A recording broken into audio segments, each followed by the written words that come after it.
All right, another chance to check in with Kevin Iole, our MMA and boxing lead writer. Hola.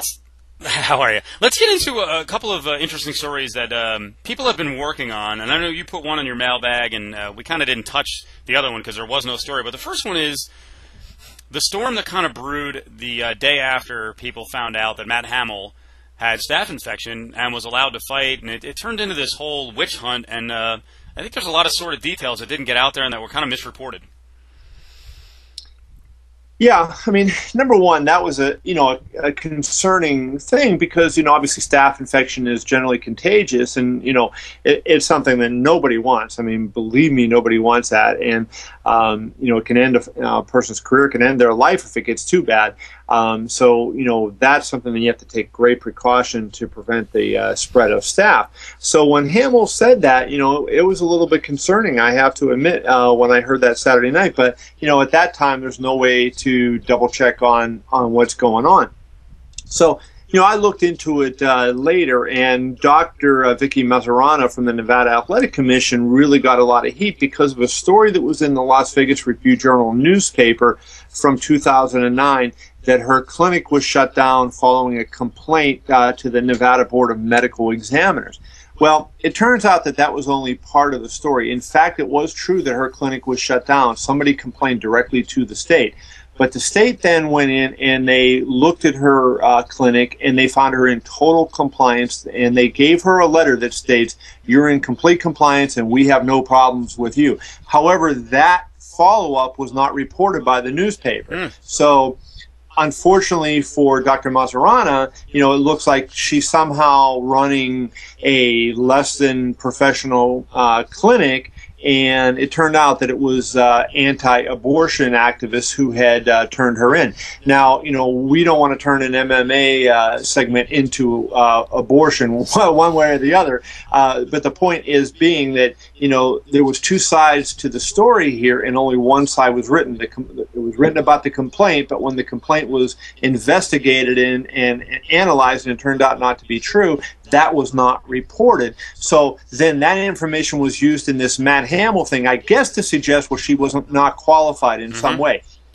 But even if we question her qualification, Matt Hamill was also examined by Dr. Jeff Davidson, who is an emergency room physician at Valley Hospital in Las Vegas, who now consults with the UFC, and he was doing that down in before the fight. And then also Matt Hamill's personal physician also checked him. So he was checked by 3 people.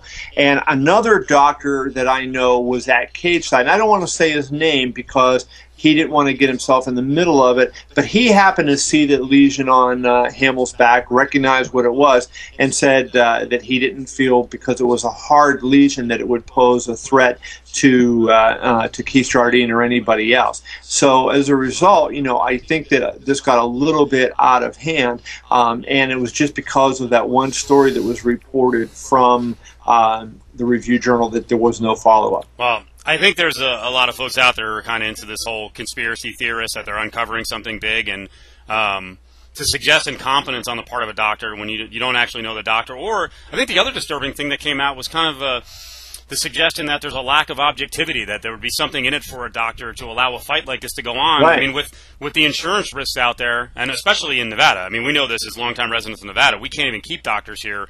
What doctor would put their career on the line to allow a fight to go on for publicly, that everyone would? This is a very public, outing. Well, and here's the thing too. The people who were saying, well, the UFC, had a vested interest. They wanted Matt Hamill to fight. It would have killed him. I mean, this was a fight with a $400,000 gate.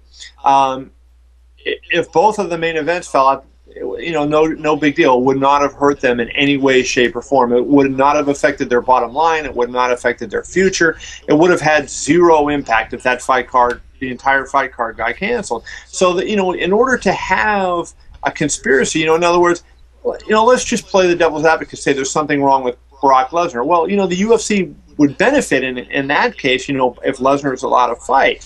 And so, maybe you can make the argument there. But certainly, in a case like with Matt Hamill on what is the benefit to the doctor? I mean, there is none, like you say. And medical licenses are very, very difficult to get and to maintain. And if you have one, you're not going to put it at risk for something where you're not getting paid. These doctors for the athletic commission aren't being paid for that. The other guy who's taken a beating in this in the other organization is the Nevada State Athletic Commission and Keith Kaiser in particular. Do you understand why there's such an issue amongst some media people and bloggers and fans to call out Kaiser and the commission as less than stellar and borderline incompetent? Well, I don't understand it. I mean, I don't think the Nevada Athletic Commission, and when I say that, I mean the commissioners. Keith Kaiser, let's get it right first, is not a commissioner. He does not have a vote. He does not set policy. He's the executive director, and he runs the office on a day-to-day basis. But they have 5 commissioners who actually set policy, who have votes, who yay or nay a fight. Keith Kaiser can recommend to the commission, but it's the commission who actually has the authority to do action. I think Keith Kaiser does a very credible job. Have I agree with every decision that he's made? No. But I think, that he's done a very fine job in the time that he's been in charge. Now, the commission itself, I question sometimes, I don't think the commission is as good now.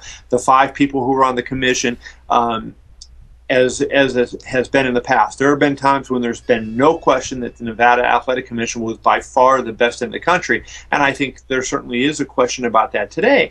But I don't see where all this criticism is coming from of Keith Kaiser, and where there's all these mistakes that he's making that are allowing bad things to happen in the state. I don't see it. Do you have any examples of where you think this group of 5 is kind of fallen short as opposed to some of the groups of the past? I don't think that they have an understanding as well of the inner workings of the fight game, both from a competitive standpoint, from a business standpoint, as previous commissions do.